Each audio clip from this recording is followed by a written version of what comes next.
John Blake presents Talking with Serial Killers, Murderous Medics, written by Christopher Berry D. and read by Colin Mace. Health warning. This book could damage your health. Hello, my name is Christopher. I am so pleased to have met you, and I truly, sincerely hope that you are feeling tickety-boo, in good spirits with all your parts running more or less up to speed. However, if the opposite should unfortunately be the case, that you're waiting for a doctor's appointment, about to go under a surgeon's knife, or on the point of making a will, then maybe this audiobook is not for you. I must also add, if you give this audiobook along with a bunch of grapes to a friend in hospital, it will not make for them a good night's read. That's a given. Prologue. In for a penny, in for a pound. Time and tide wait for no man. Geoffrey Chaucer, circa 1343 to the 25th of October 1400. A prologue is supposed to be short in heralding the main event, but as this audiobook is now your audiobook, bless you, it might be of value not to skip these first pages in your enthusiastic search of dastardly deeds most foul. The reason? I am about to set the scene for all that is to follow. In for a penny, in for a pound. Taking Chaucer's proverb slightly out of original context, we could, if we were morbidly inclined, apply it to the Grim Reaper. Moreover, even to begin to understand the more recent horrific murders and the psychopathologies of the very few killers employed in today's medical professions, I will invite you on the road again, to travel back through the black annals of medical history to the splendid Victorian era, to cover some medical murderers in depth. There we find that the psychological motivators of past monsters in white coats, crisp, bustling uniforms or scrubs were just the same in bygone times as they are today.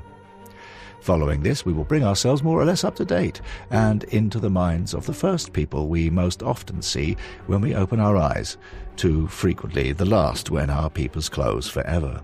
Doctors, nurses, and carers. 'Tis a grim subject, indeed, but that is precisely what this audiobook is all about. Yet my listener is guaranteed a whole bunch of smiles along the way, just to lighten the load. Poisons and medicines are often the same substance given with different intents. English physician Peter Mayer Latham, M.D., 1789 to 1875. Intent is motive, is it not? A notable thinker of his time, William Wills, author of An Essay on the Principles of Circumstantial Evidence, illustrated by numerous cases, 1838, remarked, "A man's motives may be good, but his intentions bad. For example, a loaf is stolen. The intention was to steal, the act therefore criminal, although the motive to save a starving child was good." Generally speaking, however, intent and motive are so entwined that quite understandably we might find some difficulty in separating them. In many of the following homicides committed by medically trained individuals, we find the same paradoxes occurring time and again, with some murdering their patients, not for financial gain, but alleging that they are doing the sufferer a favour by putting them out of their misery, as though the intention is good. This would be euthanasia, I hear you mutter, to which, no, that's not correct, I say. So why do I bring to the table a few historical cases? In truth, they provide an absolute treasure trove of criminological information, with books, records, papers, and trial transcripts about these events being as unique as they are illuminating. These tomes are beautifully crafted. They were written by people who truly knew their stuff, and although some might say that these dusty papers were penned somewhat stiffly by contemporary standards, there is a certain eloquence to be found throughout. I have accumulated a mass of this golden olden day true crime literature over the decades, which has brought me to the conclusion that yesteryear's evil doctors, nurses, and other medical people harboured the same motives, displayed many of the same 7 deadly sins, and used very much the same methods to dispatch their vulnerable victims as do our medical killers today. By methods, I largely mean, of course, silently using toxic chemicals, for one cannot murder a trusting hospital patient or a visitor to a doctor's surgery using a firearm or an axe. That much is obvious. So I thought, why not use these older case histories as benchmarks to compare the perpetrators with their more recent murderous kin? For in doing so, we might learn much from the past that might perhaps allow us to red flag the likes of nurses Beverly Allett and Stephen Letter, the ilk of parsimonious, obnoxious Dr. Shipman, before they strike again. Wishful thinking? Maybe yes, maybe no. Up the close and doon the stair, but an ben wee Birkin hare. Burke's the butcher, hare's the thief, knocks the boy that buys the beef. Popular song during the period of William Burke's trial in 1829. It would be true to suggest that so socially camouflaged are serial murderers generally that one cannot spot them before they strike. It goes without saying that advertising their murderous intentions would defeat the object of the attack. Another obvious observation, of course.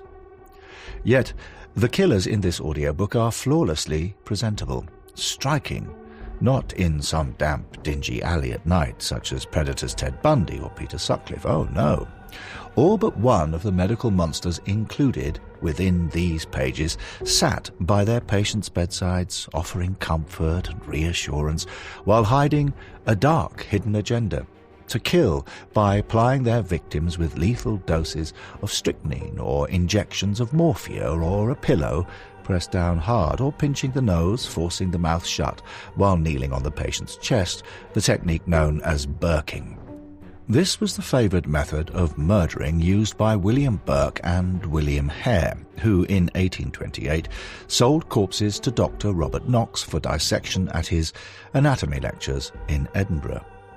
Nursing aides Gwendolyn Graham and Cathy Maywood, both of whom I previously interviewed in 1984 in their respective prisons and have written about before, also burked their elderly, frail prey while on night duty at the Alpine Manor Nursing Home in Walker, a suburb of Grand Rapids, Michigan, in 1987. So straight away, we see parallels here with suffocation as a way to extinguish life. An analogy of sorts. My other reason for including notable historical cases in this audiobook is that the passage of time seemingly numbs the shock horror of the loss of loved ones. The heartache and grief, the neatly clipped grass over deep graves with their sides falling in under cold headstones. The mournful processions and sad eulogies endured by families and friends back then were just as tragic as they are today. Therefore, we must not dismiss their sad histories just because they have been reduced to yellowing paper, the ink slowly fading away. Indeed, we can learn much from their deaths, for they still whisper to us from their tombs, as do those medical killers screaming in terror as they plunge through the hangman's trap, and afterwards stiffly thrown into a pit of slate lime behind grim prison walls. During our road trip in quest of murderous medics, I follow the deaths of these earlier victims and the motives of their murderers as would a medical examiner at the autopsy of someone who will be far, far longer dead than they ever were alive. The forensic pathologist is the detective of death. The corpse on his laboratory table is telling him or her much. The subject's age, possible lifestyle, general health while alive, when and how the person died and by what means.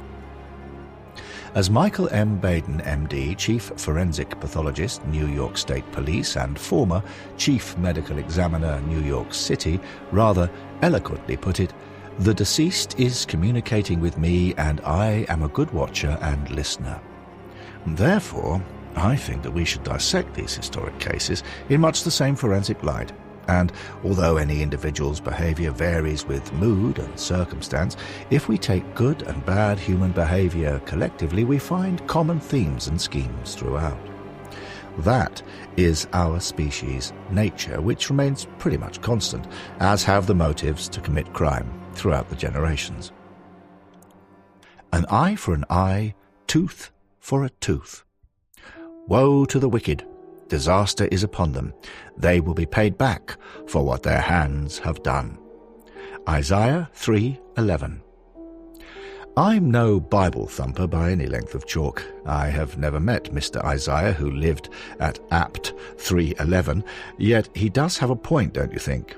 Inter alia, the punishment should fit the guilty act. And I am obliged to say that the crimes in this audiobook were not collected in accordance with the I wants to make your flesh creep ambition of the fat boy in Charles Dickens's The Pickwick Papers, because some are not the most terrible of murders, but in several cases the most extraordinary ones, while others will blow your mind. Neither is this audiobook an annotated catalogue of the Chamber of Horrors, although some of the killers mentioned at some time or another might well have stood as wax effigies for all to see, and made one's flesh creep too. There are killings in this audiobook that have stood the clinical test of time. The sombre annals of murder, most foul, brightened here and there with such interludes as the total lunacy of Dr. Cream, the obnoxious greed of Dr. John Bodkin Adams, the sinister punctiliousness of Dr. Harold Shipman. We will meet death-dealing nurses Beverly Allett, Lucy Letby, the god-awful Jolly Jane Topham, and Richard Angelo, among others along our way. We will find Keystone Cop-type blunders, dramatic sigh-of-relief acquittals, exhumations aplenty, and some French serial killers that bore the dark shadow of Madame Guillotine, and the so-called hanging judges pointing the terrified condemned towards Master Gallows. I hope that the point of interest will shift throughout the narrative from the machinations of our doctors and angels of death to the ingenuity of the clued-in or not so clued-in detectives, from the unusualness of motive to the singularity of execution, from scenes of domestic life to the last dramatic act of public prosecution. We will travel from place to place, and on the way we will discover there are more than a few pretty in-for-a-penny, in-for-a-pound medical cover-ups too. Honoré de Balzac called his huge series of novels La Comédie Humaine, and within the following pages is the tragic comedy of real life. Stories varied by every conceivable change of scene and circumstance, in village and town, cottage, mansion and slum, from doctors' surgeries to the busy wards of hospitals, all ringing the changes on tragedy, farce, pathos, passion. Our medical characters are morbidly raised to epic proportions by intensity of emotions, walking under the arc lamps of publicity, surrounded, as the last act begins, by all the pomp and circumstance of the law, when they are metaphorically stripped naked to reveal themselves as the detestable little creatures that they truly are. In the following cases of homicide by medically trained people, there is no virtue, nor, as has sometimes been the fashion, Fyodor Dostoevsky's Crime and Punishment is an example, any attempt to exalt the criminal, to picture him or her as a person wronged by society, overcoming unjust obstructions by intelligence and daring. Had Fyodor not remembered eye for an eye, tooth for a tooth? Never mind the New Testament advice to turn the other cheek. Amit had more old-fashioned on this score. The original, let's not mess about, quote, is derived from the Code of Hammurabi, a system of 282 laws organized by the Mesopotamian king Hammurabi, who reigned until 1750 BCE. One of the punishments prescribed in the code was, if a man put out the eye of another man, his eye shall be put out. This is called mirror punishment, the rule being that retribution must exactly equal the crime. Exodus and Leviticus in the Old Testament, as well as Babylonian law, back this up. And why not, say I? Indeed, after listening to this audiobook, you might have your own opinions about any judgment awarded. I will leave that up to you. These days, and this is only my irascible opinion, you will rightly have your own, which I will respect, many societies have strayed so far towards liberalism that any consideration of the condemnation of wanton takers of human life leans towards dripping wet, hand-wringing sympathetic leniency, overriding not only the suffering of the victim, but also of their heartbroken kith and kin for the alleged good of us all. For example, many listeners will remember, and continue to associate, the late Lord Longford, primarily with his unpopular campaign to parole the through and through utterly evil Moors murderer, Myra Hindley. But this was, in reality, just one part of a prison's crusade that lasted for 70 years based upon his naive belief that every offender, whatever their crime, could be rehabilitated. Gosh, I bet he would have loved the British serial killer Joanne Dennehy, nurses Allett and Letby and Dr. Shipman, even Peter Sutcliffe, a.k.a. the Yorkshire Ripper, come to that. It is all too easy to imagine his lordship preaching, "Yes, I can fix Pete's deeply ingrained homicidal fake psycho tendencies. He is a good watercolourist.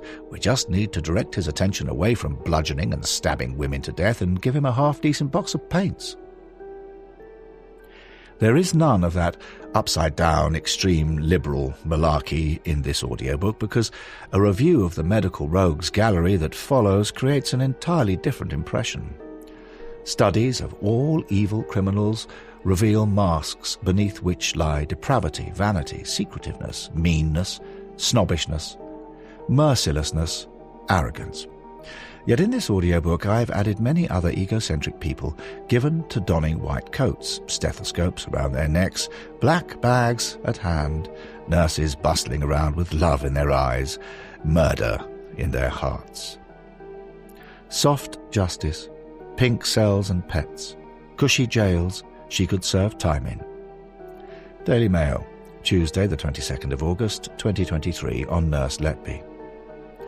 It seems pitiful to me that some of our modern-day medical killer ilk are not prescribed any uncompromising eye-for-an-eye retribution. Okay, I'll tell you why. It's because the likes of British nurses Beverly Allett and Lucy Letby are presently living within the Home Office correctional estate, treated like guests who have just booked into a 4-star hotel and being cosseted with first-rate medical support and a balanced, healthy diet around the fucking clock. That's why. I have visited several Russian prisons. Sablino, about 40 kilometers south of St. Petersburg, springs to mind. I took a TV camera in there. I have previously written of my experiences of and mixed emotions about the harsh reality of the Russian Federation's windswept, isolated women's penal colony that is Sablino. That's precisely where Letby and Allett should be, living in crammed dormitories, hot bunking with the stench of hundreds of cats everywhere. Get them out shoveling snow all day in minus 30 degrees and below, and earning their keep making clear plastic audio cassette cases in a workshop overseen by armed guards with vicious dogs snapping at their heels. Rehabilitation for murdering helpless babies be damned. Correctional BS. I had considered writing to Allett and Letby to ask them if they would like to comment on their serial murders for this book. I got as far as telephoning HMP Low Newton in County Durham, only to be informed, "Just wait a moment, sir. Let me inquire as to Miss Letby's busy schedule." This was followed by a very long wait because initially staff couldn't find her in or on the Home Office prison estate on account of the fact that half of the screws were off sick with the stress of being paid peanuts and obliged to frequent food banks, with the remainder in the canteen with their feet up. Until, wait for it, "I'm sorry to have kept you waiting, sir. Miss Letby is having her hair done in the salon at the moment while she selects a soft pink rinse to match the new bedding and drapes that she's ordered from a magazine at the taxpayer's expense. Perhaps, sir, you could try phoning another day and rack up another hefty phone bill at your expense while we check that she is not having her alternate weekly pedicure/manicure when you call. Thank you for contacting HMP Low Newton." Yes, I know that my editor is going to insist that the aforegoing rant is an exaggeration and that it makes me seemingly a cold-hearted kind of guy. Hey, what's wrong with some keep-fit rock-breaking exercises being added to the correctional curriculum? Breaking sweat while smashing up granite in a quarry, just like the good old days down at Dartmoor Prison, might be healthily constructive. Of course not. These days, matters arising from health and safety regulations have to be adhered to. God forbid that a con inconveniently drops a hammer on one's toes. And that also prevents making these inherently evil people do some painting and decorating around the place because the outside contractors periodically seem more preoccupied in smuggling in dope and mobile phones to make life inside more con-comfortable for these losers. Of course I made some of that rant up, as you will have already guessed, but I am sure that you catch my drift. Nevertheless, my critics from the Lord Longford School of Soft Knocks will demand that I be shot, or at the very least that someone confiscates my PC keyboard, or that I sign up for some forgive all and everyone re-education. Point of fact, watch how any high-minded reformists do a disgruntled volte-face when someone very close to them has their life snuffed out by a person who should never have been conceived, let alone born in the first instance. So, with a lot gotten off my chest, 'tis true that time and tide wait for no man, nor does Dr. Death. Christopher Berry D, UK and El Nido, Palawan, Philippines. ChristopherBerryd.com